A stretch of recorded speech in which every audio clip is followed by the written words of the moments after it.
Bonjour mes chers frères et sœurs dans le Seigneur, c'est toujours moi, mais maintenant nous abordons un autre thème.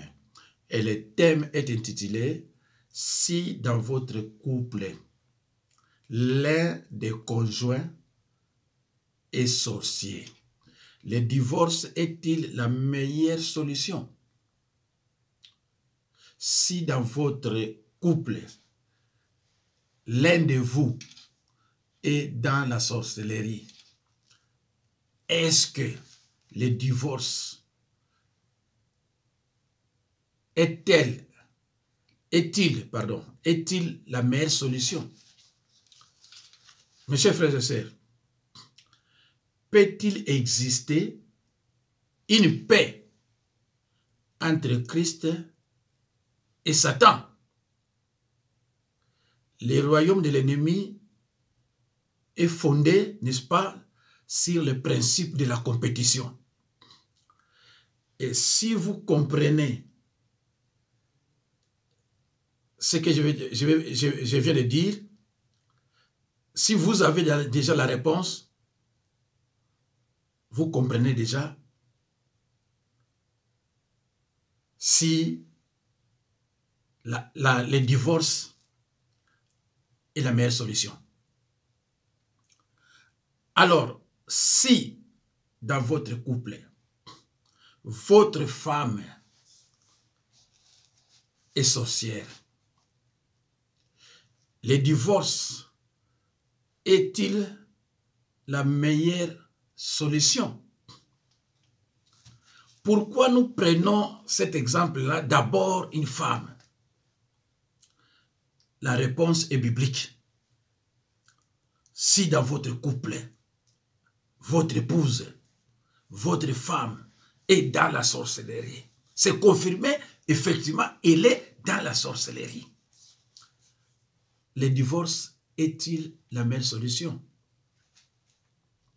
Alors pourquoi seulement la femme? C'est parce que la femme sorcière est plus dangereuse que le mari sorcier.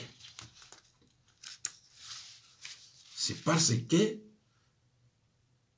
la femme sorcière est plus dangereuse que le mari sorcier. Mes chers frères et sœurs, suivez cet enseignement régulièrement. Et il faut le partager massivement aussi. C'est très important.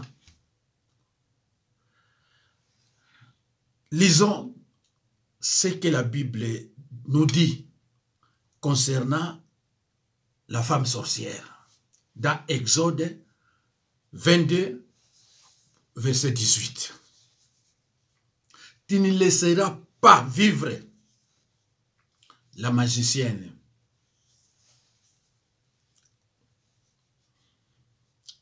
Tu ne laisseras pas vivre la magicienne. Mwasi oyo azali na ndoki basengeli koboma ye. Ça c'est la Bible, c'est pas moi. Ça c'est la Bible, c'est pas moi. C'est peut-être à cause de ça que Jésus-Christ n'a pas recruté les femmes. Parce que la Bible déjà traite la femme, s'il est sorcière, d'une dangereuse. Mes chers frères et sœurs dans le Seigneur, les mères ont une plus grande responsabilité parce qu'elles sont plus proches et on la garde des enfants pendant une longue période. Après avoir gardé ses enfants, elle peut aussi continuer à garder ses petits-enfants. Donc les mères ont une plus grande responsabilité. C'est facile à une mère de distribuer la sorcellerie. Parce que c'est elle qui est avec les enfants, c'est elle aussi qui est avec les petits-enfants. Satan n'est pas un fou. Ce n'est pas pour rien qu'on appelle Satan le malin. Ce n'est pas pour rien que Satan s'est dirigé dans les jardins d'Éden à la femme.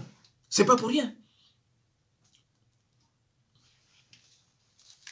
Alors, mes chers frères et sœurs,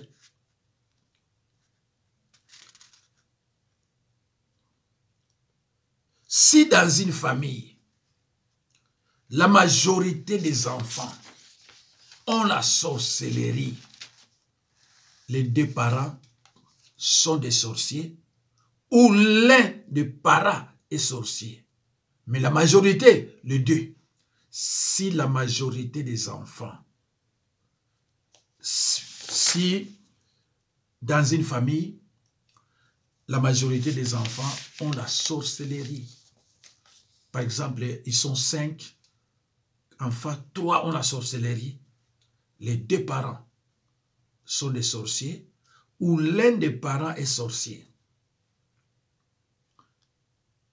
Mes chers frères et sœurs, je reprends encore cette phrase.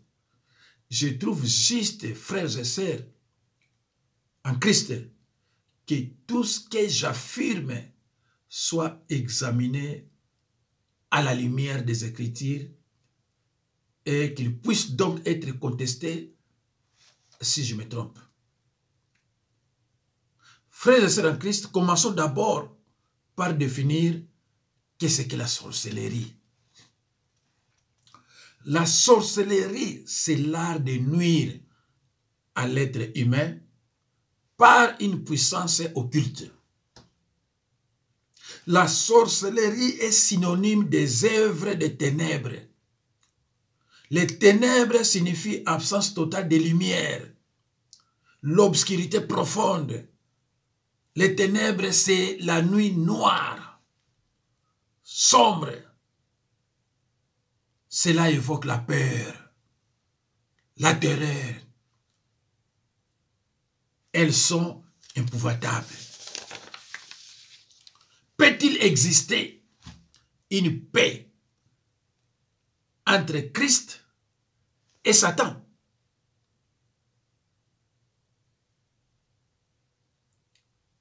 Si dans votre couple, l'un des conjoints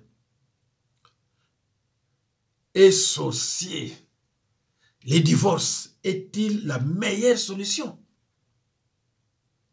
Est-ce que peut-il exister une paix entre Christ et Satan, entre croyants nés de nouveau et sorciers?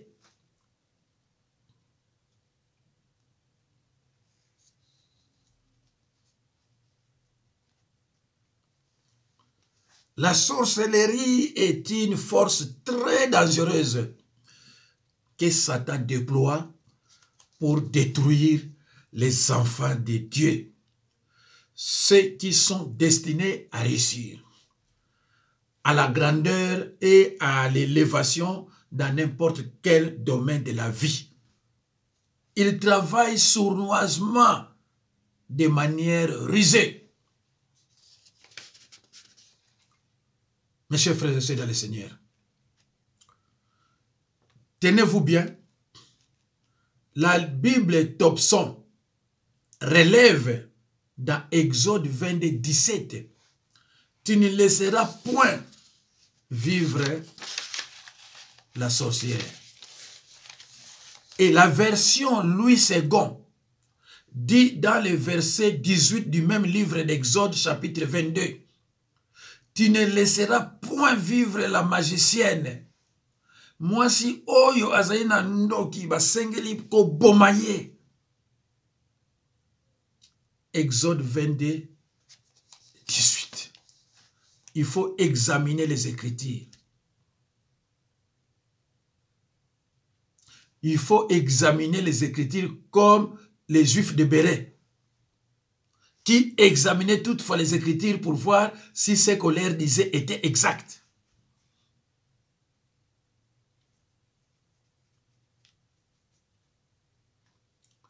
Mes chers frères et sœurs dans le Seigneur,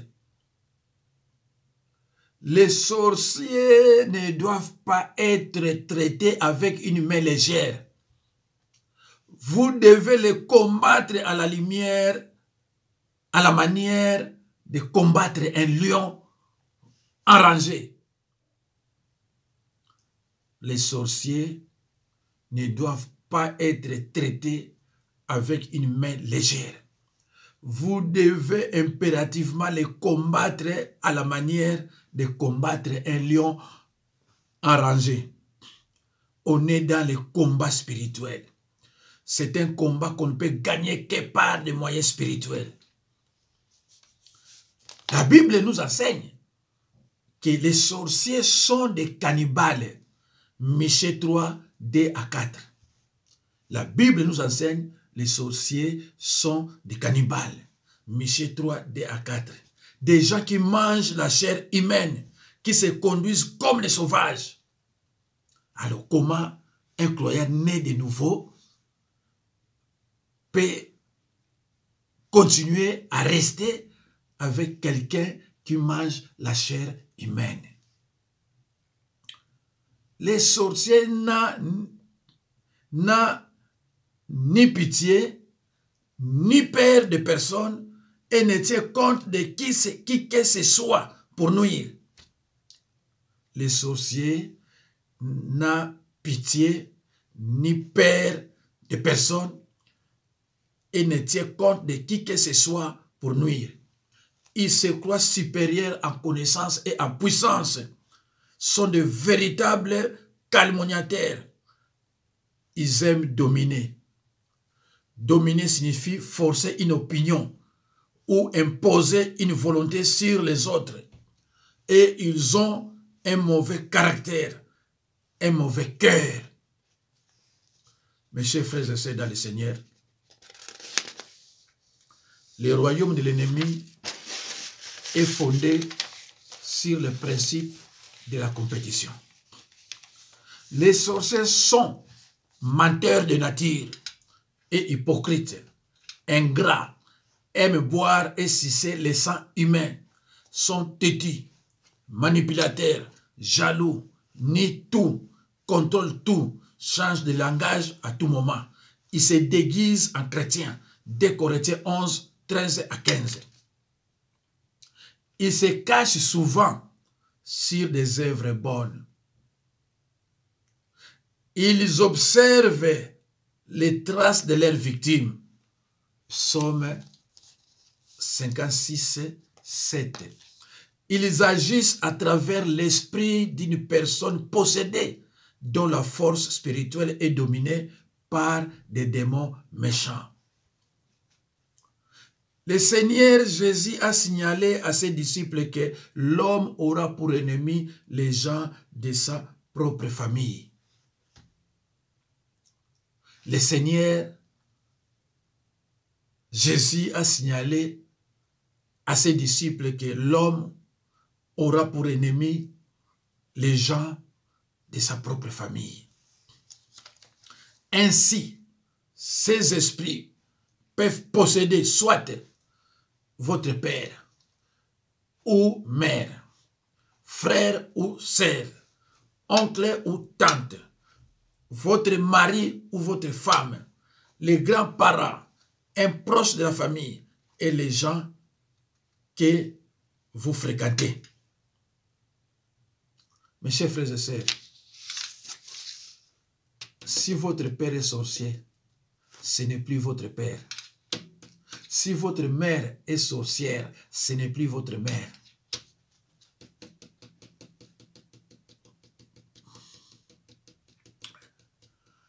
Tu ne sais même pas qu'il est à la base de tes souffrances. Mais il s'est caché sur les œuvres bonnes.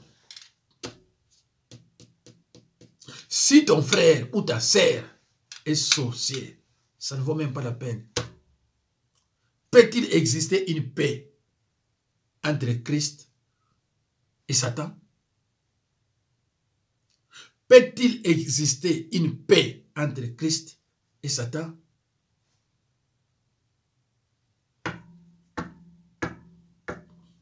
Si les sorciers décident d'aller à l'église, c'est pour faire assoupir les fidèles et les rendre insensibles à la parole prêchée, à la prière, aux choses spirituelles et les faire égarer.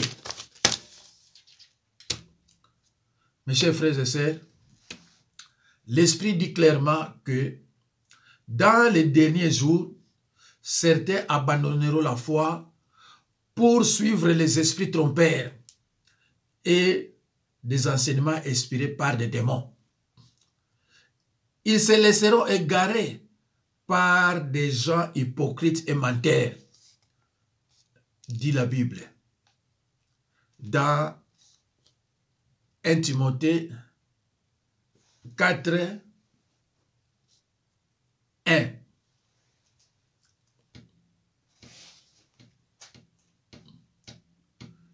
L'Esprit dit clairement, dans les derniers temps, certains abandonneront la foi pour suivre les esprits trompeurs et des enseignements inspirés par des démons.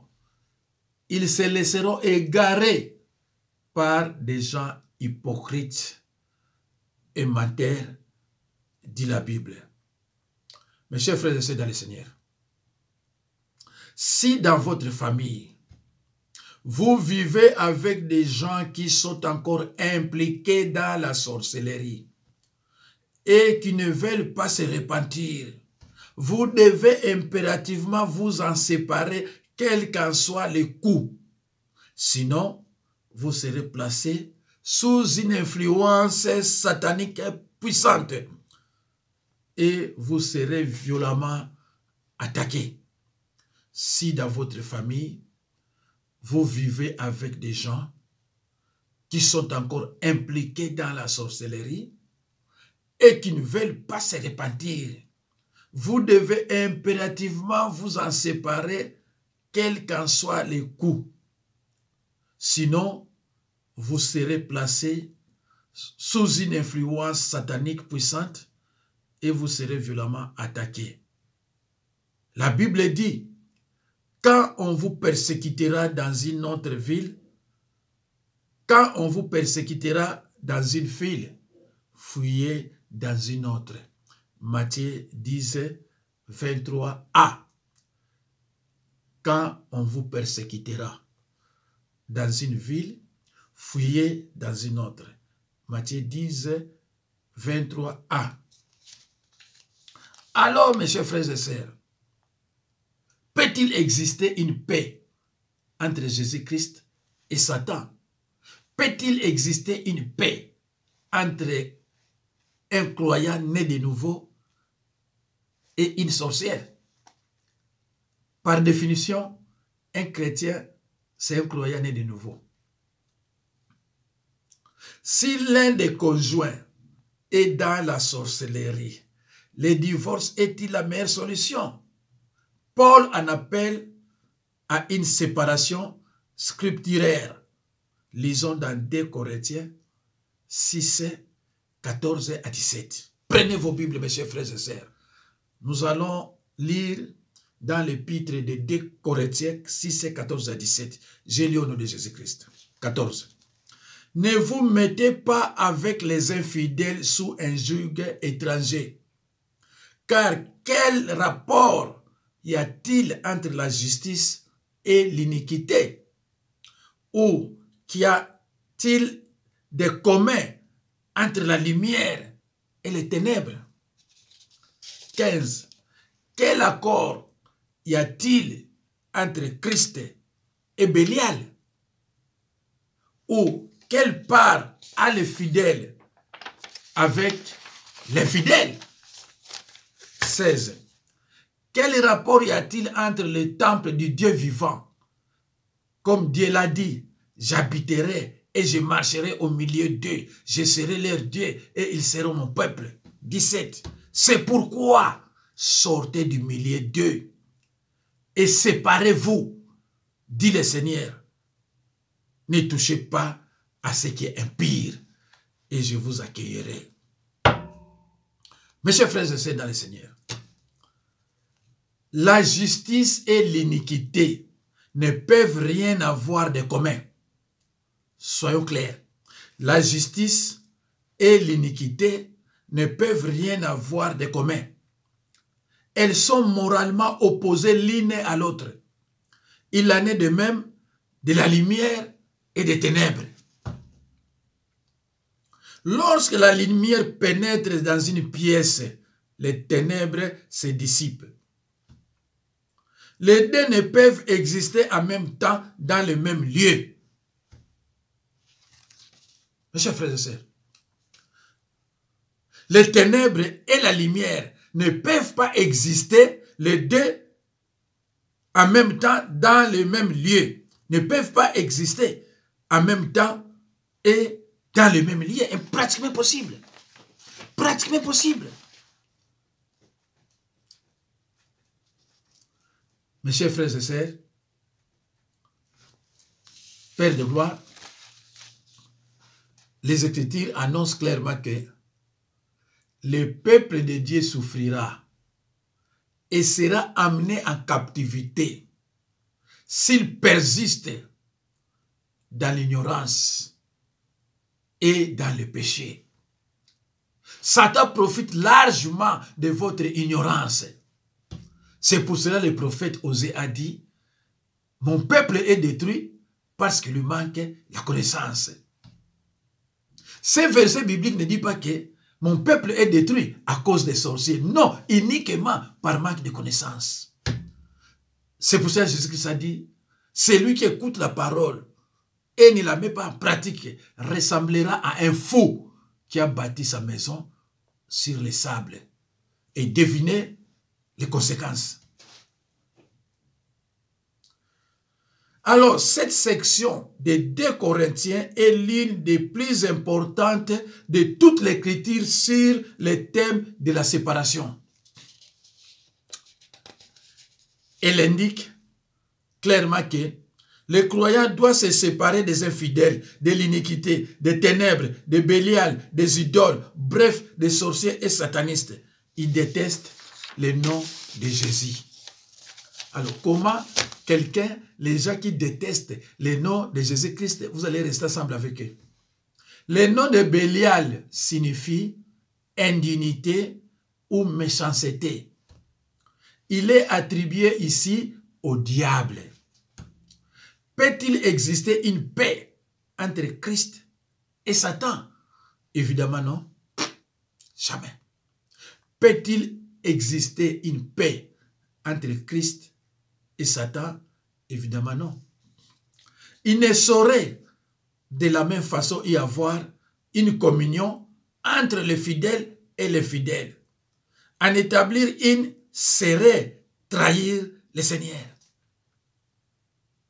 Le mot fidèle et infidèle s'applique au domaine de la foi. Un chrétien né de nouveau a sa foi en Dieu. Et un sorcier a sa foi à son maître, Satan le diable, Bélial. Les expressions, les temples de Dieu et les idoles précisent la nature de notre culte. Frères et sœurs de Christ, la Bible ne parle pas des sorciers inconscients, mais des sorciers conscients, c'est-à-dire des sorciers actifs. Alors, pourquoi la Bible dit-elle de tuer la femme sorcière? Parce que la femme sorcière est très, très dangereuse que le mari sorcier. Elle va poursuivre son mari innocent même après le divorce, voire même le tuer pour montrer sa supériorité. Elle se croit toujours supérieure en connaissance et en puissance. Même si vous êtes divorcé avec lui, si vous n'êtes pas un croyant né de nouveau, elle va vous tuer. Déjà divorcée, hein? Mais elle sait comment vous tuer, comment vous surprendre. Elle sait. Ce n'est pas pour rien la Bible dit de tuer la femme sorcière. Ce n'est pas pour rien. Psaume 56, 7. Je connais des gens qui vivaient avec des femmes sorcières, même après leur divorce. Ils sont pris. Ils étaient tués par les femmes sorcières. Divorcer avec une femme sorcière, il faut vraiment être un croyant, né de nouveau, mettre la parole de Dieu en pratique. Et prier sans cesse. Sinon, elle sera toujours derrière toi et te renverser un jour. des incompréhensions dans les couples, des disputes régulières, le manque de respect. Elle fait ce qu'elle veut sans l'accord de son mari. L'impolitesse, la colère sans raison valable. Elle critique son mari. Elle fait voir aux autres que c'est son mari qui est sorcier. Elle dit à son mari et aux autres de faux rêves, alors qu'elle est dedans. Elle empoisonne sa nourriture.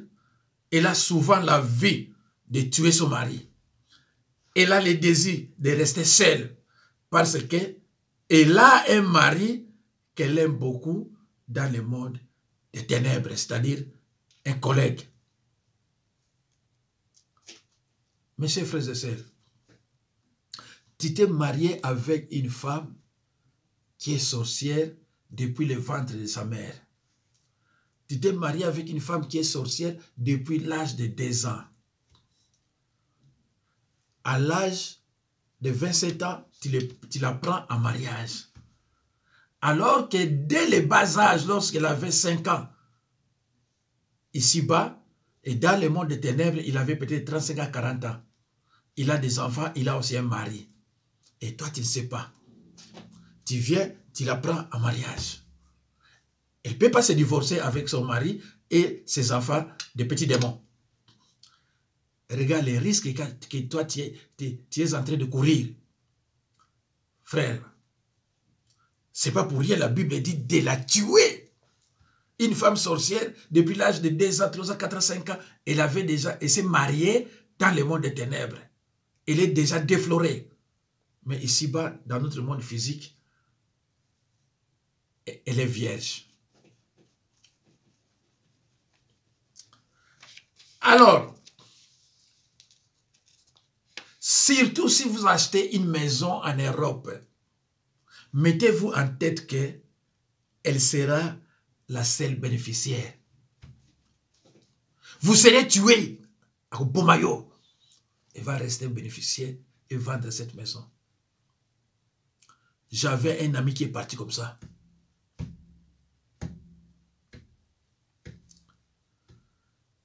Mais attention, mes chers frères et sœurs dans le Seigneur, Dieu peut aussi tuer les maris sorciers pour sauver la femme innocente. Dieu peut aussi tuer les maris sorciers pour sauver la femme innocente. Comme il a fait à Nabal pour sauver Abigail. 1 Samuel, chapitre 25, versets 13, 36 à 38. 1 Samuel 25, 36 à 38. Je dis, notez bien, Dieu peut aussi tuer les maris sorciers pour sauver la femme innocente comme elle a fait à Nabal pour sauver Abigail. 1 Samuel 25, 36 à 38. Peut-il exister une paix entre Christ et Satan?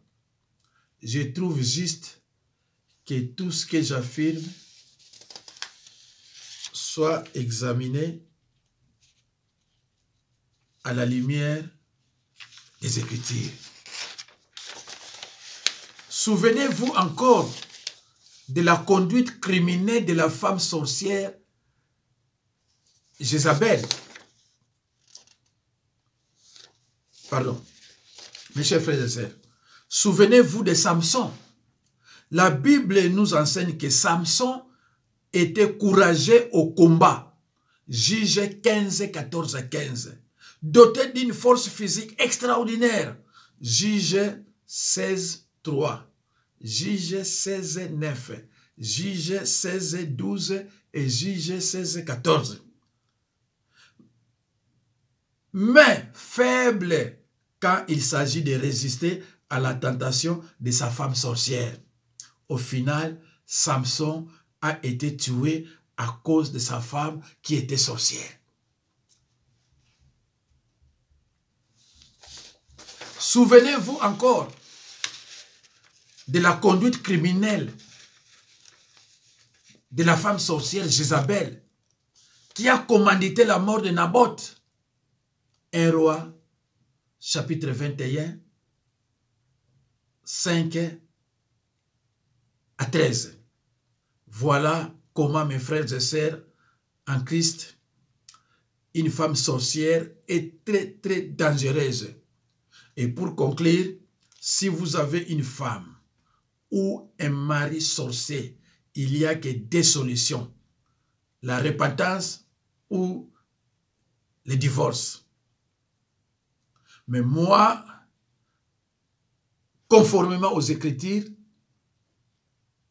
je vous dis de divorcer. Est-ce qu'il y a une repentance sincère pour ces gens-là? Est-ce qu'il y a-t-il une repentance sincère? Frères et sœurs en Christ, la justice et l'iniquité ne peuvent rien avoir de commun. Elles sont moralement opposées l'une à l'autre. Il en est de même de la lumière et des ténèbres. Les deux ne peuvent exister en même temps dans le même lieu. Il n'y a pas cohabitation entre les ténèbres et la lumière. Et la Bible dit, c'est pourquoi sortez au milieu des deux et séparez-vous, dit le Seigneur. Mes chers frères et sœurs dans le Seigneur, l'Ancien Testament ne dit pas à la femme sorcière de se repentir, mais de la tuer.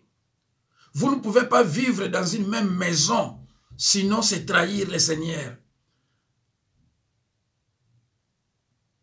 Le jugement sera conforme à la justice. C'est la fin de notre enseignement intitulé « Si dans votre couple, l'un des conjoints est sorcier, le divorce est-il la meilleure solution ?» Mes chers frères et sœurs dans le Seigneur, c'est le révérend Jacques Dinapanza. C'est la fin. C'est la fin. Peut-il exister une paix entre Christ et Satan?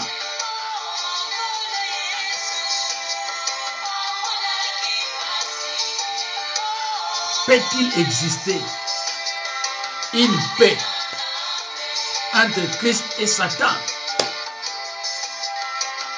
Il n'y a pas de cohabitation